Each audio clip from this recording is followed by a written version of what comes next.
If you look at the numbers behind incontinence in women, it's hard to believe just how big an issue it is. Incontinence affects more women than diabetes, breast cancer, and heart disease, but it doesn't get nearly the attention it deserves. That's why the National Association for Continence has created the We Count campaign to help you realize that this isn't just a you problem, it's an us problem. There are treatments available right now that can make a real difference in your life, and we invite you to take action today. Visit nafc.org/we-count for essential facts, insights, and resources on stress and urge incontinence, overactive bladder, menopause-related leakage, and more. That's nafc.org/we-count to learn more and discover that there truly is strength in numbers.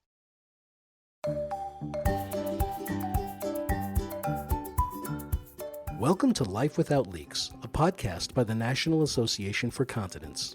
NAFC is America's leading advocate for people with bladder and bowel conditions, with resources, connections to doctors, and a welcoming community of patients, physicians, and caregivers, all available at nafc.org. This podcast is supported by our sponsor partner Medtronic, maker of InterStim systems for bladder and bowel control. To learn more about InterStim therapy, visit controlleaks.com. Welcome back to another episode of Life Without Leaks. I'm your host, Bruce Cassover, and joining us today is Steve Gregg, the Executive Director for the National Association for Continence. Welcome, Steve. Thank you, Bruce. Great to be here. Thank you. And today joining us is Dr. Jannah Thompson. She's a board-certified urogynecologist and urologist in private practice in Grand Rapids, Michigan.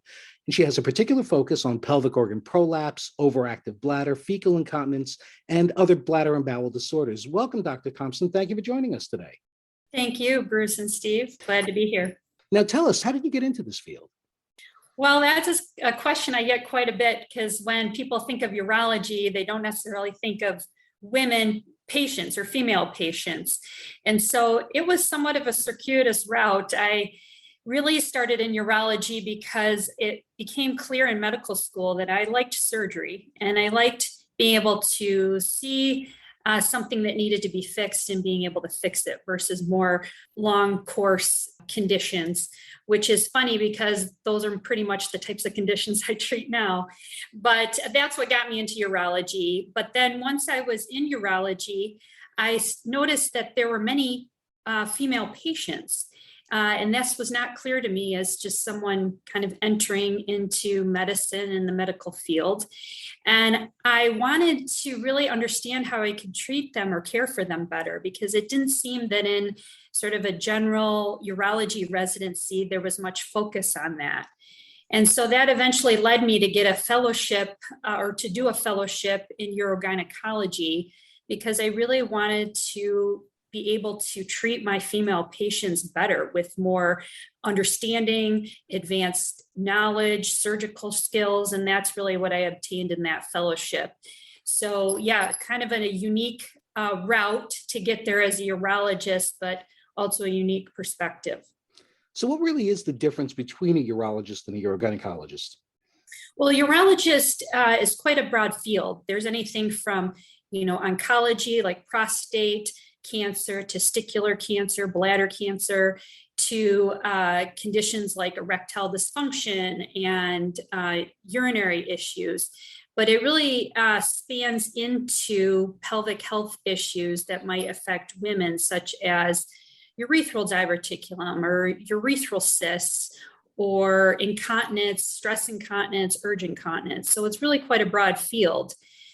But within that, there are many areas where you can sort of subspecialize. I could have gone on and really specialized in just prostate cancer, but as a urogynecologist, I specialize in the treatment of women who have prolapse, incontinence, overactive bladder, bowel incontinence. And so that is really where my focus has, or my practice has really focused, is really treating women with those conditions. You mentioned pelvic organ prolapse, and we spent a lot of time talking about things like overactive bladder and forms of bladder incontinence. One of the things I don't know if we talk as much about as we should is pelvic organ prolapse. Maybe you could tell us a little bit more about that, how it presents itself, how it gets diagnosed. What's the nature of it? Well, pelvic organ prolapse has many names.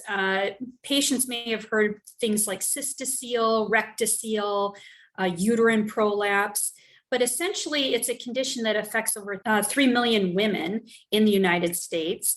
And it has to do with organs coming out of the body or prolapsing down. So whether it's the vagina, the uterus, many people refer to it as sort of the bladder coming down, or the rectum, which is partially right and partially incorrect, but it has to do with things protruding or herniating out of the female pelvis. There are muscles and ligaments in our body called the pelvic floor, and I think of them as like a big bowl that sits under the bladder, the vagina, and the rectum. And those attachments can become weakened. Deeper attachments in the pelvis to the uterus can weaken. And so what happens is the vagina starts to fall down. I like to describe it to my patients as the vagina is kind of like a sock. And it's as if the toe of the sock is trying to come down and out the end, almost like you're going to turn it inside out. That's essentially what's happening. The bowel and the bladder are always either above or below the vagina. So the vagina has to come out first. And so when we're looking at treatments are really about supporting the vagina.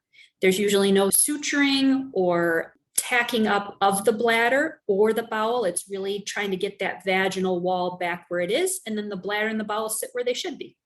Is there any typical demographic that tends to experience this more often? Age or maybe some previous, conditions or experiences that might make one more or less likely to experience this?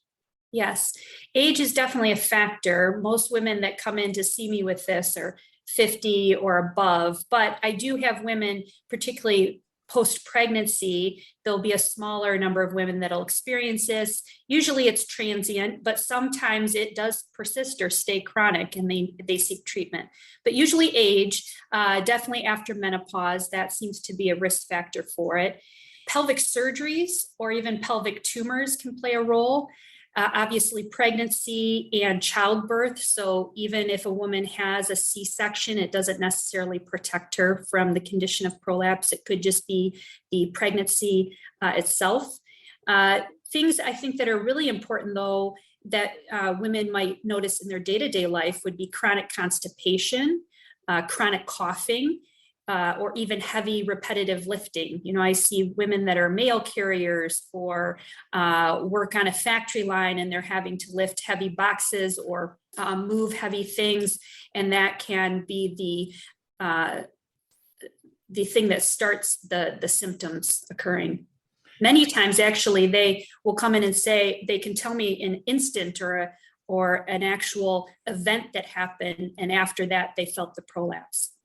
That's interesting. Are they often surprised by the diagnosis? I mean, how comfortable are some of the people you treat with their own anatomy and understanding what's going on? Is this sort of like sometimes you'll see a new commercial for a new medicine that treats a disease you've never heard of before. Is this one of those situations for a lot of patients, or do most people seem fairly educated about what's going on? I think in general, women unfortunately aren't very educated about their body or their anatomy. And I think that's because they have never really been given a lot of formal education about it. It's gotten better over the years, but I still think that the female pelvis is pretty much a black box. By the time they get to me, they've seen their primary care physician, who's usually at least labeled the condition.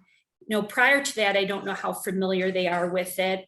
Some women will end up in the emergency room scared about it because they have no idea what's happened, or if whatever they're seeing bulging between their legs is going to fall out, honestly. But in general, they have sort of a label, but I don't think a real familiarity with what the actual tissue is that they're feeling. And so that's where I really, I guess in my practice, one of the things that I try to do to create sort of a unique perspective or a unique experience for the patient is I really spend a lot of time explaining to them what their anatomy is. I draw them pictures, which if any of my patients are listening to this, they'll laugh at that because they're these hand drawings, but I find them to be a little more helpful than the animations that I found online. I think it's really important that women have a sense of what's happening to them or framework so that they can then use that visual perspective to really make a decision on what they want to do. I would imagine that for some people, when they start to see some of the symptoms that you're describing, are really petrified that there's something horrifically wrong with them. Do you get a lot of people who are in a total panic? Yeah, I mean, and I guess I didn't say that, the common symptoms are they feel pressure, they feel a bulging, and I'll actually ask them, do you feel tissue? Do you feel something coming out from between the legs or out of the vagina? Because that's usually the symptom if you really get down to the nitty gritty. You can have pressure or the sensation of pressure in the pelvis for a number of reasons, one of them being prolapse, but there are others. But that sensation of tissue is very unique.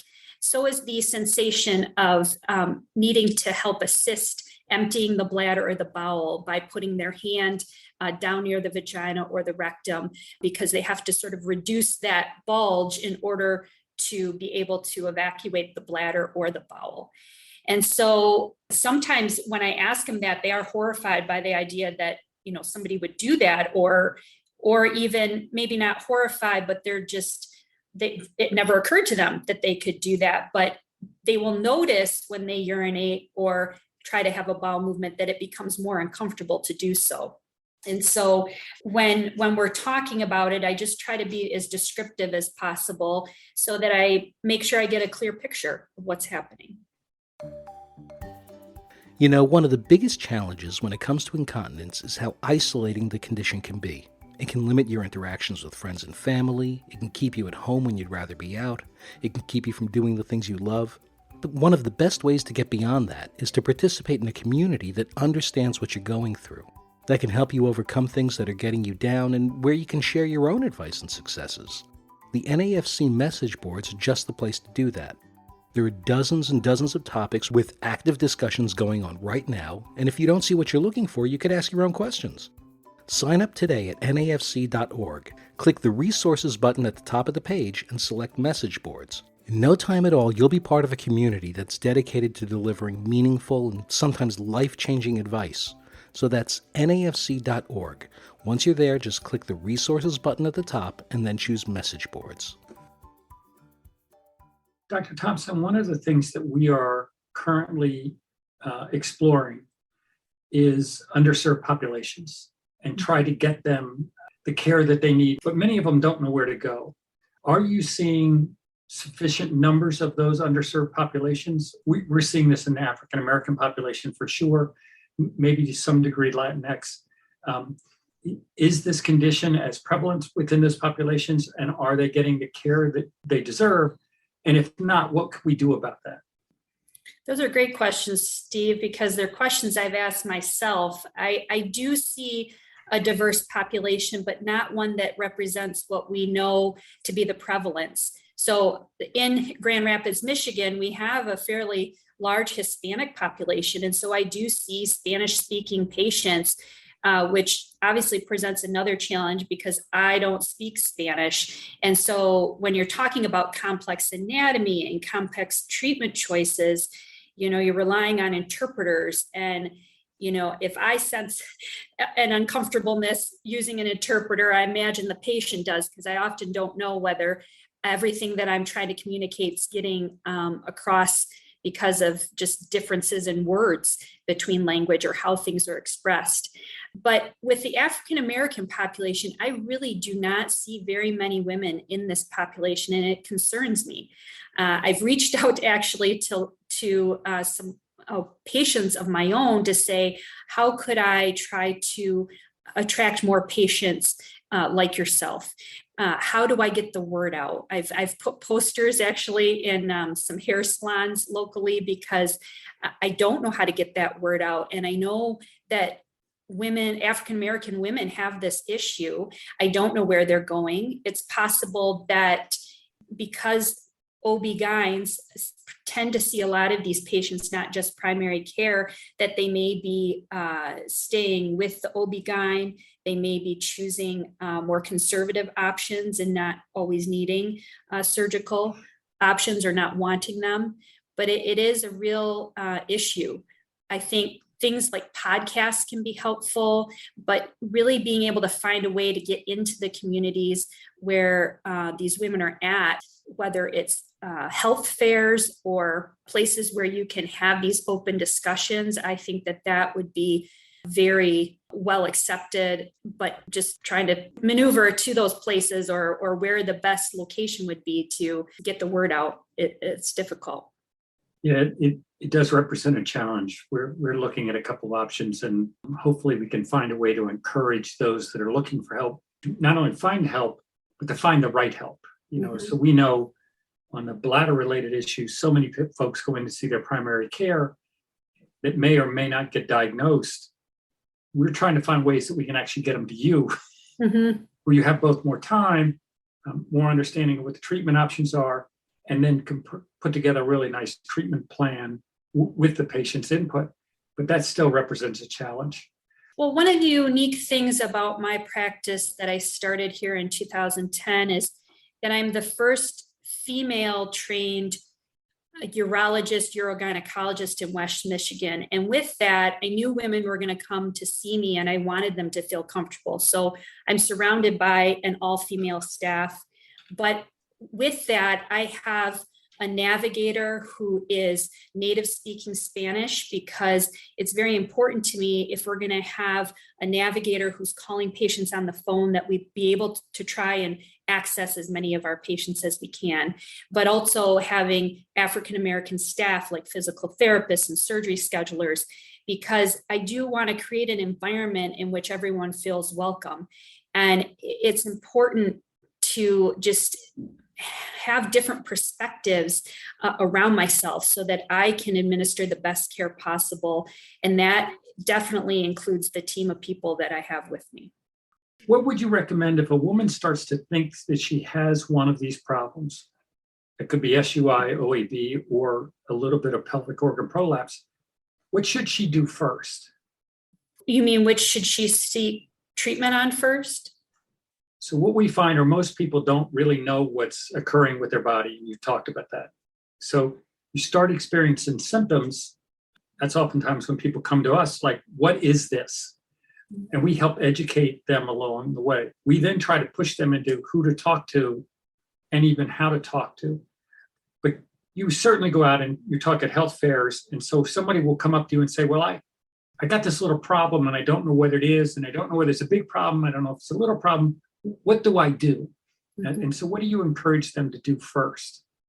Well, I think first, getting that education is most helpful. And whether, they find that education online, there are great resources online, just not everything you find online is helpful, or whether they ask their primary care to send them to a specialist so they can get that knowledge, I think is very important. A lot of times women come to see me with a symptom and they just want to know that it's not something harmful, or if they ignored it, it could get worse. So a lot of times after I educate them about what's going on, they choose to observe it, or now they know what signs to look for if it does worsen, and the fact that they can come back to me and usually haven't done something that, we can't decide to start treatment at that point. So I do think education is key. So things like podcasts or going to websites like my own, or Mayo Clinic, or University of Michigan, sort of big universities usually have a lot of education buried in their websites on different conditions, to at least start there. When they do get to you for a consultation, what sort of treatment options are available for pelvic organ prolapse? So for pelvic organ prolapse, the first thing that I want them to know is they can choose to do nothing. So it is very rare that there is prolapse that can be causing a medical condition that they do need to treat. And I talk to them specifically about that if it applies to them. But usually they just need to know about it. We talk about how bothersome it is. So one of the other things that's important to me is understanding what the patient's goal is. What is it that they are being limited from doing, or restricting themselves from doing, because that helps us shape what their unique treatment goal should be. So if a patient is bothered by prolapse, there are things like physical therapy, pessaries, and surgery. Now, physical therapy is also an area where I think that not all physical therapists are the same. And there are specialized physical therapists that handle just pelvic floor disorders. And that's more than just your average Kegel or strengthening exercises that you may have been told to do. And so for certain women, that's appropriate to seek out physical therapists to help prevent the prolapse from worsening. Pessaries are an insert similar to a diaphragm. I think of them as sort of silicone circular shaped devices that are fit to each woman specifically. And they basically hold the prolapse up. They're inserted in the vagina and they basically raise up that bulge or that tissue. And then finally, surgery. And surgery can be done a number of ways, but all of them are currently outpatient surgeries and have a period of time where they do need to limit activities. My personal perspective is that they don't have to limit them lifelong. But if a woman is, routinely lifting 50 pounds or more, or a job where she's doing that, I do counsel them that can increase their risk of the prolapse coming back. But outside of sort of the 6 to 8 weeks, the activity restrictions, most women can go back to, more strenuous physical activity, swimming. They can go back to sexual intercourse after 4 weeks, things like that. So it sounds like a pretty good prognosis overall then. Mm-hmm. Mm-hmm. Now, most women are scared of surgery, I think. I think there's probably two camps where they either come in and that's what they want to do. They want to get it taken care of. But there's other women, and I would say at least 50%, who are a little wary of surgery. I think they're concerned about, risk benefit. Is this going to take care of it? I don't want it to come back. I would prefer to try more conservative routes first. And I always encourage that, because even if the more conservative routes, such as physical therapy, don't completely resolve the symptoms, it definitely gives great foundation, great education about their body, exercises to fall back on after surgery to continue to sort of keep a healthy pelvis over time.